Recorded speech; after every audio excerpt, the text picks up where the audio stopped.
Hello everybody. Welcome back to the channel where we talk about stuff. Don't forget to leave a like. It's a free and easy way to, why am I screaming? It's a free and easy way to support the channel.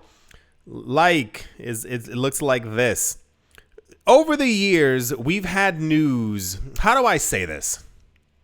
So, yeah, perfect. You know how I've been going over for like a very long time the idea of like Bitcoin that's lost and gone forever.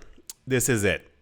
So, one of the ideas about the cryptocurrency space is that Bitcoin space, is that people who mined their Bitcoin early on kind of forgot about it. For those of you who don't know, this is like old. There used to be things called Bitcoin Faucets.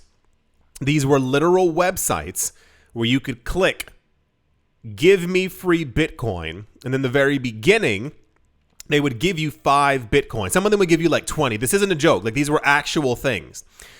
That got whittled down to 3 Bitcoin. And then eventually it was around 1 Bitcoin. You were able to click on these websites and they would give you free Bitcoin. It was meant to increase adoption. So in the very beginning, you know how like now when you like mine a block on the Bitcoin blockchain, it gives you, is it like 3.2 something, 3.25? I don't remember. Back in the olden, that's the door and I'm not answering that because I did not order a package. Back in the olden days, they would give you like 50 Bitcoin per block. So what would happen was that a lot of people were accumulating tons of Bitcoin, but they weren't using it or they had it on old computers. You might have seen before. I mean, people are like rotating these things. Every time that prices go back up, there's a couple of famous ones on Reddit where there's one guy who's like, I'm glad I, got rid of all my Bitcoin. Like, when it was at $12, it was certainly a bubble, like that kind of thing. Or a lot of people being like, I lost my old computer. I can't find it. It's okay. I had 10,000 Bitcoin. It's only worth a couple of dollars. This happened a lot. Like, this was a major thing that took place. We have on-chain analytical companies who like look through these old things, these old wallets, and kind of come to the conclusion that they're like gone and lost forever. The idea being, let's say I gave you 5,000 Bitcoin, random numbers, 2011.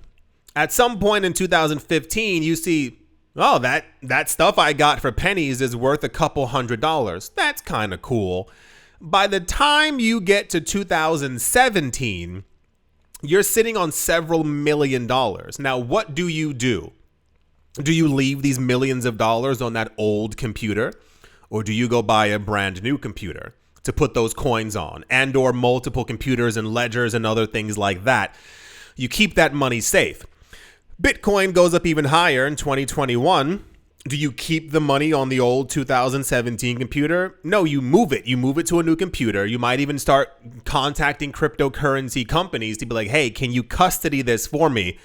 Because I'm terrified. I can't have thousands of Bitcoin just sitting inside of my house. These coins would be on the move constantly. This is why when we hear from these larger companies who get into the space, they're dealing with crypto custody.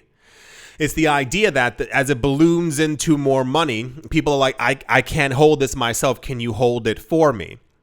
So the idea being that those old coins that are now worth mahillions and bahillions of dollars aren't moving.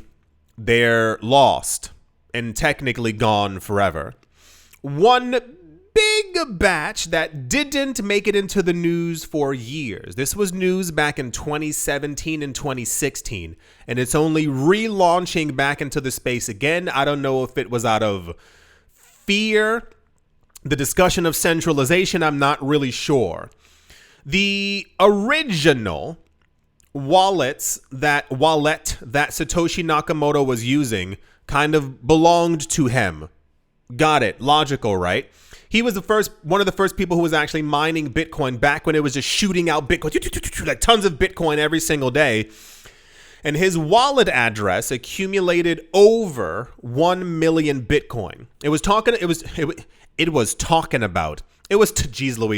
about years ago And then at some point, it kind of like disappeared, like as like a myth or a legend. So even if you would look at like the major wallet addresses, his would never appear on it. It was kind of something like a hush hush thing, and I don't really know why.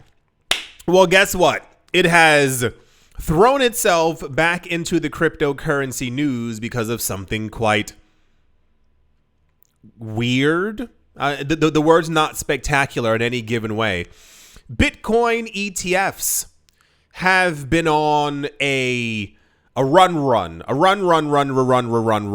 especially in the last couple of weeks, accumulating large amounts really like massively like terrifying amounts of Bitcoin, them along with MicroStrategy, but we're talking about the ETFs here.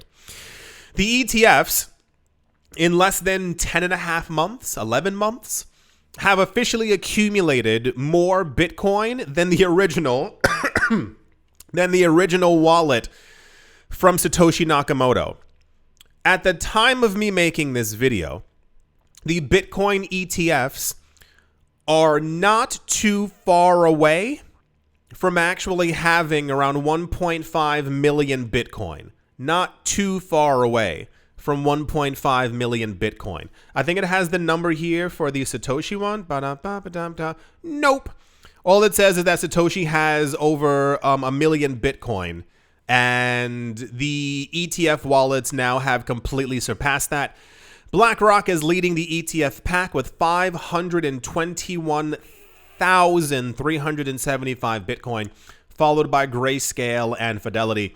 Bitcoin has surged 134% this year, surpassing 100K, remember that, amid institutional accumulation. So, yeah, it is expected. There's actually a couple of things. It is believed widely that Satoshi is actually no longer with us on this planet. That's one of the ideas. Apparently, a lot of people used to know him or were affiliated with him in some sort of way. And I believe it's believed that he was actually a man named Hal Finney, Finney. So those coins are basically kind of locked and are never going to move. And that's where, for those of you who've heard it before, it's estimated that there are around 6 million Bitcoin lost and gone forever. So when you talk about the 21 million Bitcoin, there's not actually 21 million Bitcoin to go around. There's 15 million. And even then, estimates are ranging around like 13 million that's actually up for grabs. And that number decreases every single day because those 13 million coins, around 12 million plus of those coins, are in the hands of institutions and rich people and maybe you and your friends and your family. And yeah, kind of crazy, right? Like this was like really popular news because, I mean, it's incredibly symbolic when a bunch of companies get together at the beginning of 2024 and accumulate more than the actual creator of said asset. So, of course, this made very popular news. As I predicted back in like April 2024, we are going to see the ETF issuers just within the United States get near 2 million Bitcoin. And I say near because if history plays out how I think it's going to play out, there's not going to be a lot of Bitcoin left for them to even accumulate once we get to the Januaries and the Februaries and the Marches. There was also new. I don't have it here. It's not like that crazy. It is, but it's also not like video worthy, if you will. Max Kaiser and some other person have alluded to the fact that a number of countries might soon begin to announce that they've been buying up tons of Bitcoin and that they plan on accumulating more, but we'll see what happens. Yeah. So they've completely, it's really weird because all this institutional interest and all this money flowing into crypto, and this is from the vantage point of me and my friends. We were saying like, you still don't feel a lot of the excitement in the air, even though like everything is moving like 30x times what it was before. So I'm getting like texts and stuff like that from friends who are like interested in the market, but it doesn't feel like crazy yet. which is really fascinating because they're buying up all the asset. Anywho, I do hope that you've all enjoyed. I do hope you all are having a great day, morning, afternoon, evening, wherever you are, wherever the heck you might be. I do hope it's absolutely fantastic. Thank you all once again for watching, listening, liking, commenting, and supporting. And I will most certainly be talking to you all soon. See you.